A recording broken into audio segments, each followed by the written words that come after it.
Salut les cocos! Ah non, attendez, c'est pas ça.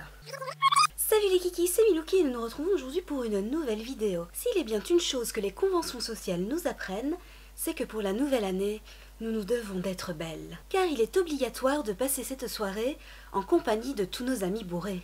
Et quoi de mieux pour s'assurer de faire mouche qu'un rouge à lèvres pulpeux pour une petite mise en bouche. Je vous propose donc aujourd'hui de découvrir avec moi 2 rouges à lèvres à moindre prix de chez nos amis chinois.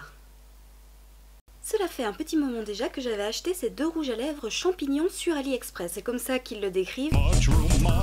Je me suis donc dit que ça pourrait être assez sympa de faire ma première vidéo de crash test produit avec ces deux-ci. Je vais commencer avec celui-ci qui s'appelle Kakaxi. Autant dire que le sensei de Naruto a bien changé. Alors si je l'ouvre, j'aime beaucoup son packaging élégant avec ses motifs un peu baroques. Et si je sors le rouge à lèvres, et voilà pourquoi cela s'appelle du rouge à lèvres mushroom. Je ne sais pas si c'est très rassurant de savoir qu'ils considèrent ça comme des champignons, mais soit, ce sont les Chinois qui l'ont dit. Je vais donc essayer de faire comme toutes les filles et de me l'appliquer sur les lèvres afin d'avoir un rendu pulpeux. Sachant que c'est la caméra qui me sert de miroir, je ne suis pas sûre du résultat, mais nous allons essayer, voir ce que ça donne. Je sais bien qu'en général, les youtubeuses, etc., pour se faire des lèvres pulpeuses, elles font dépasser le rouge à lèvres, donc nous allons essayer ça tout de suite.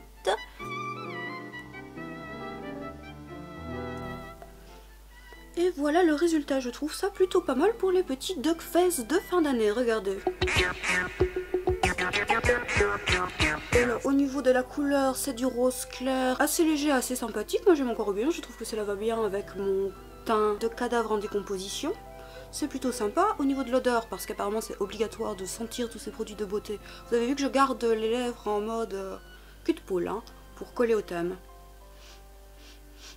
Au niveau de l'odeur, ça sent un petit peu le bonbon, c'est pas mauvais. Et au niveau de la tenue, si je me fais un bisou sur la main, voilà, cela laisse une belle grosse trace de rouge à lèvres. Nous allons donc maintenant tester le deuxième. Le deuxième rouge à lèvres se présente dans un packaging un petit peu plus sobre et se nomme Lifop.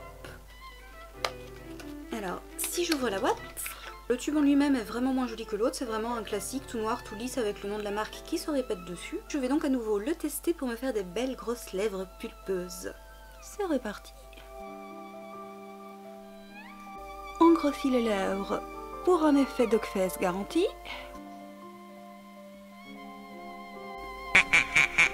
Et voilà, ça me semble plutôt pas mal. Alors le coloris cette fois-ci est un petit peu plus rouge. Au niveau de l'odeur, il sent beaucoup moins que l'autre. Et alors, si je me fais un bisou sur la main, vous avez donc ici le comparatif des 2 rouges à lèvres. Alors, qu'est-ce que je peux dire de ces produits? Eh bien, ma foi, ils n'ont pas coûté grand-chose. Donc, pour le prix, je pense que ça vaut la peine. Le design du rouge à lèvres est assez sympa. On peut admirer la texture finement sculptée dans le rouge à lèvres en lui-même. Le premier que j'ai testé, le rose, a un packaging qui est beaucoup plus joli. Il est aussi un petit peu plus gros. Mais par contre, le rouge a à son avantage d'être un petit peu plus long. Ceci dit, on dit que ce n'est pas la taille qui compte, et je préfère quand même l'odeur du rose. Donc à choisir entre les deux, clairement, j'opterai pour la marque Kakaxikis. Pour de petits bisous réussis. J'espère que ce petit crash test de produits vous aura plu. Je vous mettrai en description le lien pour que vous puissiez vous aussi commander ces produits et épater toutes vos copines quand vous vous remaquillerez aux toilettes, grâce à la forme originale et intrigante de votre rouge à lèvres. Cette petite vidéo de crash test se termine donc ici. Alors c'était certes un petit peu rapide, mais après tout, ne vaut-il pas mieux rapide mais intense plutôt que long et ennuyant? À vous de juger. N'oubliez pas de ne pas trop forcer sur le duckface car le magret de canard est un plat fortement apprécié en saison festive et il serait bête que vous veniez à être fourré et cuisiné. Je vous souhaite à tous une très joyeuse année, puisse l'an 2018 exaucer tous vos souhaits et surtout m'apporter plein d'abonnés. Je vous dis à l'année prochaine pour une autre vidéo. Salut! N'oublie pas de t'abonner si tu veux bien t'amuser et de mettre un petit pouce si t'as aimé.